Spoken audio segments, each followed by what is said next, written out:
A lot of martial arts have their own forms.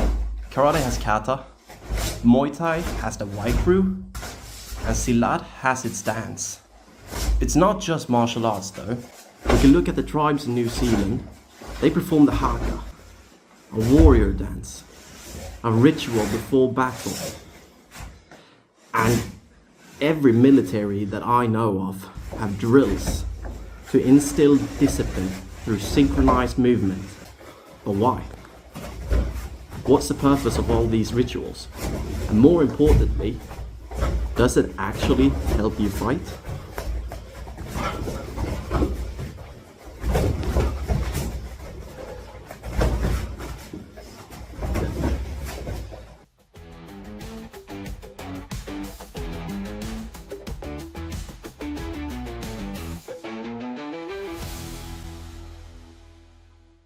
Some things it looks cool, some things it looks ridiculous, but it's something that almost every martial art has, especially Shotokan karate. It's basically the entire style. I'm talking about forms like Kata, where we have these predetermined moves that we do in a certain form, where your hand has to be in a specific place, and if you hold it wrong in some way, then someone is gonna cry. Now if we look online, we can find a million different ways, and everybody swears that their way is correct. Breaking down movements in Kata,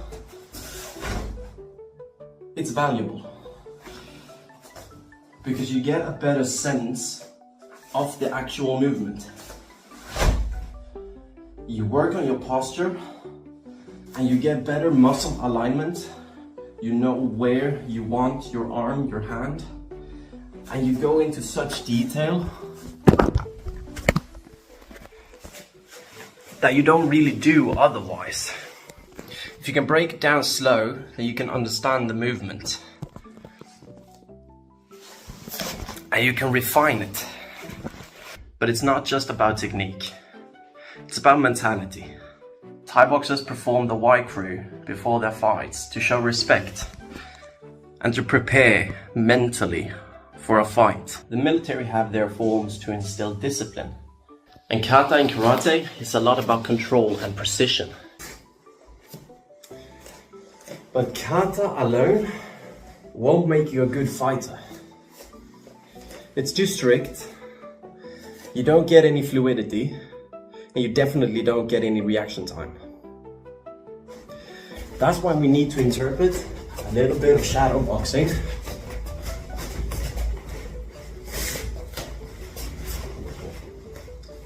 to become fluid, from motion to motion, from combo to combo.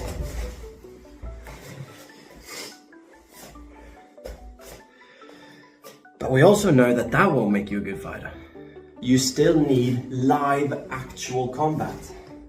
You need to know what it feels like to be punched in the face, to have resistance, and for your partner to not let you get the techniques in. With Kata comes control. With shadowboxing comes fluidity.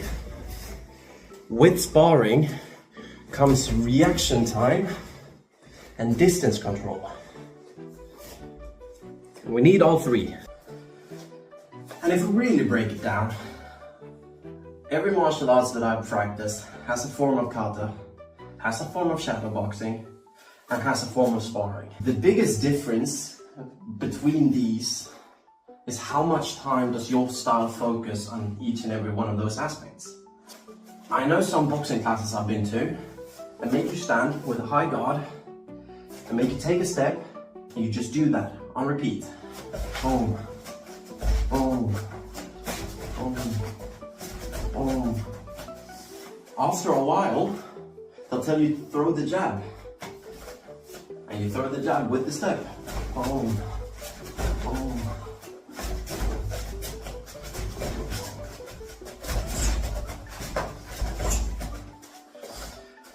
And if you don't do it correctly, they will come to you, tell you to slow it down, Really take the step, throw the jab, twist your arm, lift your shoulder, get tight with your elbow.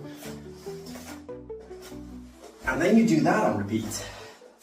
Until you got that down. And if you ask me, that's pretty similar to Kata. You just take a movement, you slow it down, and you do it on repeat. Until it's muscle memory. Until you can speed it up, add other things, and all of a sudden, we're shadowboxing.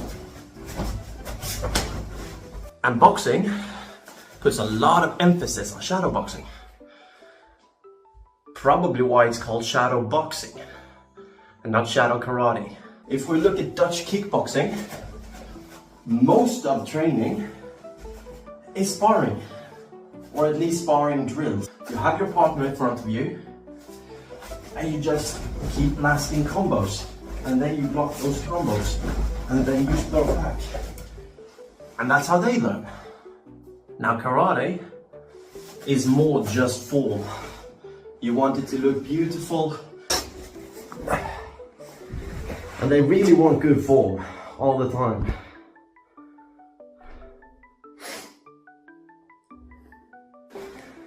But why is it that some things, like Kata or the Taekwondo forms, are looked down upon, whilst solo drills in boxing, Muay Thai, and even Brazilian Jiu-Jitsu are praised? I think it's because they don't focus too much on it. A little bit of it is good, but if that's the only way you train, you won't get good.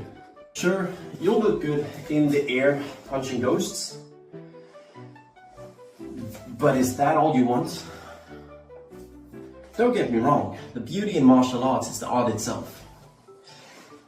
And if you don't care about the self-defense aspect, if you don't care about competing, if you don't care about fighting, go for it. Kata is a great way to stay in shape. It's a great way to have fun, a way to meditate. It can be fun, if that's what you like. But it's not the end-all be-all, especially not if you want effective karate. So does Kata really work? Yeah, it does, definitely. It helps you. For my latest MMA fight, I actually developed my own Kata. I took the wrestling drills that we were doing and I put them into a Kata. Because when you break down movements like that, it becomes second nature. And when time comes, you don't have to think about what to do, you just do it. But it's important to realize and to remember the other aspects of the martial arts. You can't just do Kata. Most people don't like this answer because it's not easy. But if it was easy, everyone would be doing it.